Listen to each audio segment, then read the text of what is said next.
Alright, magandang araw po sa inyong lahat. Batang Maynila to, it's... Nako, ito mga kababayan, breaking news tayo breaking news. Ito raw bagong YouTube channel ng Tape Incorporated ay di umano'y terminated. Actually, hindi natin alam kung talagang terminated to, it's... Basta ngayon, sa mga araw na ito, sa panahong ito, hindi na ma-search. Kapag sinearch mo sa YouTube Tape Incorporated, wala na pong lumalabas. So usually kasi kapag nawawala ay may violation o kaya naman ay na-report. So ito mga kababayan, babasahin ko itong itong report. Ang sabi dito sa sa article, terminated ang bagong YouTube channel ng Tape Incorporated. 2 araw pa lang ang nakalilipas mula nang i-anunsyo ito noong Sabado, August 12. So August 12 ay naglunsad sila ng bagong YouTube channel ng Tape Incorporated. Kasi yung ginagamit nilang YouTube channel para i-live itong kanilang programang Tape Bulaga yung kay Yorme Isko Moreno lang. So ang nanonood lang doon, ilang piraso lang So napakababa ng nila, ng engagement nila pagdating sa YouTube, sa online.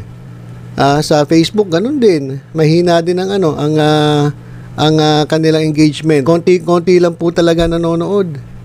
Biruin nyo, kitang-kita doon sa isang screenshot ng ating kababayan, biruin mo 32.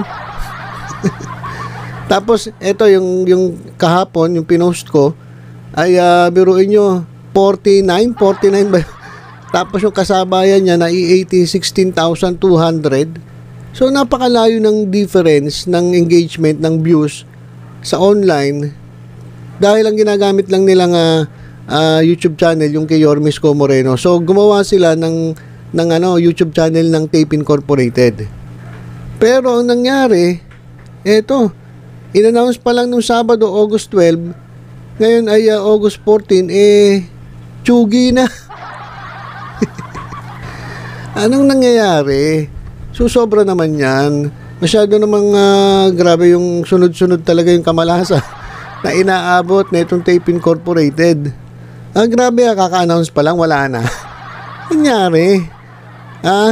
Madaling araw nito lang Lunes, hindi na accessible ang YouTube channel ng Tape Incorporated na pinag-upload na ng mga portion ng Revamp It Bulaga o yung ginagawa nila, yung buong show pinuputol-putol nila at ina-upload dun sa sa YouTube channel na Tape Incorporated. Mukhang pinagtripan na naman ng mga toxic basher ang bagong channel ng Tape Incorporated sa YouTube.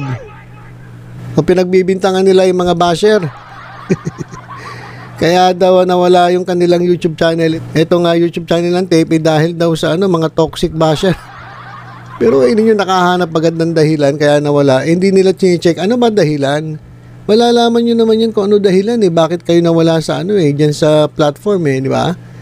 Tingnan nyo, baka naman meron kayong ginawang violation, hindi yung basta-basta kayo nang bibinta. Sabi, kawawa naman ang social media manager ng Tape dahil mababawasan na naman ng trabaho dahil sa kawalang hiyaan ng mga galit na galit sa Itbulaga. Grabe naman. Ito mga kababayan nagagalit sila doon sa sa mga basher ng Tape Incorporated. Ito nga pinagbibintangan nila kaya daw nawala sa platform na YouTube itong kanilang bagong YouTube channel na Tape dahil daw sa kawalang hiyaan ng mga galit na Itbulaga basher. So ang feeling nila sila yung biktima dito. So itong nag-report na ito na halatang-halata naman na talagang taga-suporta ng Tape Incorporated, pinagbibintangan yung mga nagagalit sa sa Tape Bulaga na sila yung may dahilan kaya maraming mawawalan ng trabaho sa Tape. So sila pa ngayon ang biktima. Sila pa ngayon ang inaapi ngayon. Ganun ang sinasabi nila ngayon. Sila daw ngayon ang naaapi. Marami nawawalan ng trabaho. nawala yung YouTube channel ng tape dahil dito sa mga basher na taga-suporta ng kabila. So ganun ang gusto nila palabasin, wherein ang totoo, kaya nagkakaganito, kaya kayo binabash dahil sa kagagawan ng mga boss nyo.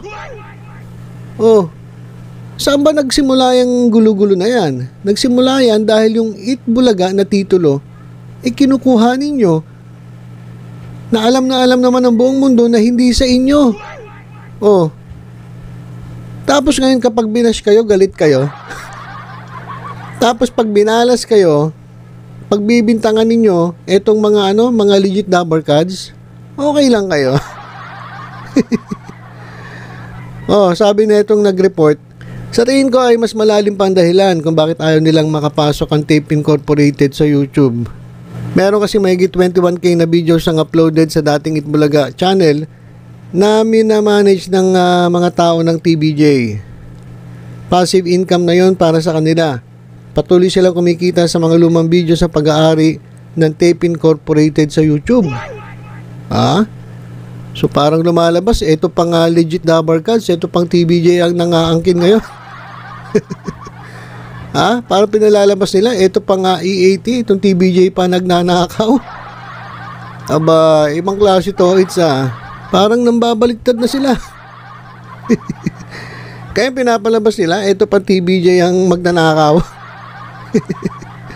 Patawa ata itong mga ito kaya ito marahil lang isa sa mga dahilan kung bakit pilit na pinaglalaban ng kampo nila na sa kanila ang copyright ng show. Dahil kapag matalo sila, kailangan nilang burahin lahat ng 21,000 videos sa kanilang YouTube channel. Samantala, mukhang kaya ayaw nila makapasok ang tape sa YouTube ay dahil nagiging suggested ng mga videos ng bagong henerasyon ng Itbulaga. Paano mo nasabi na suggested videos yan? Wala ngang views. Kasi kung kaya naman ganito, pwede nasasuggest, pero hindi pa rin pinapanood. Iba yun Pwede may mga videos na nasasuggest, pero kahit suggested yan, hindi ibig sabihin yan may views na yan. So pwedeng nasuggest, sinasabi nito nagiging suggested daw yung mga videos ng tape. Suggested lang pero hindi pinapanood.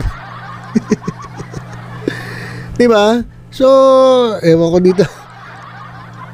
Palata ito Kaka-upload pa lang kasi ng mga videos, umaani na agad ang mga ito ng libu-libong views. Paano umaani agad ng libu-libong views? Wala nga nanonood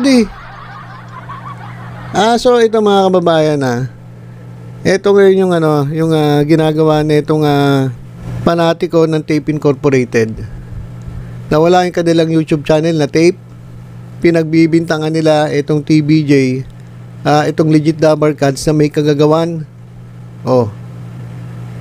Bago kayo mambintang, siguraduhin nyo muna at tingnan ninyo, baka naman meron kayong violation.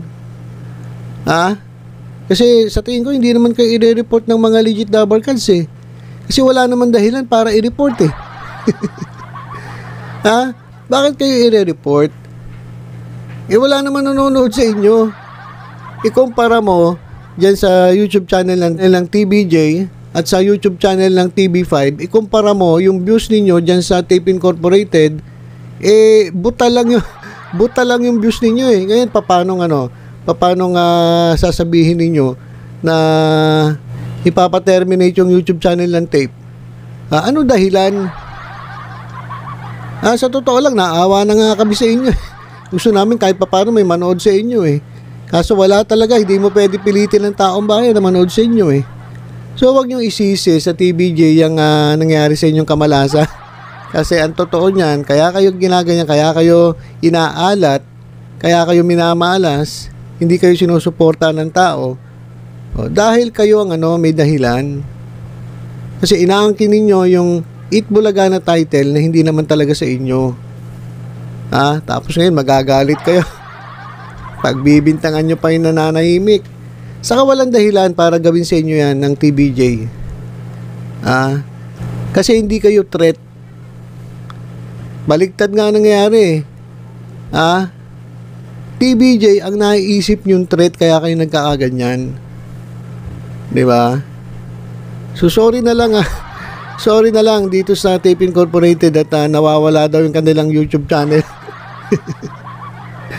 Sabi na itong nag-report terminated daw. Hindi kagagawa niya ng mga ng TBJ at mga legit number cards. Wala pong dahilan para ipa-terminate kayo. Kasi hindi naman kayo threat. Saka kahit pa merong Tape Incorporated na na YouTube channel, wala naman nanonood eh.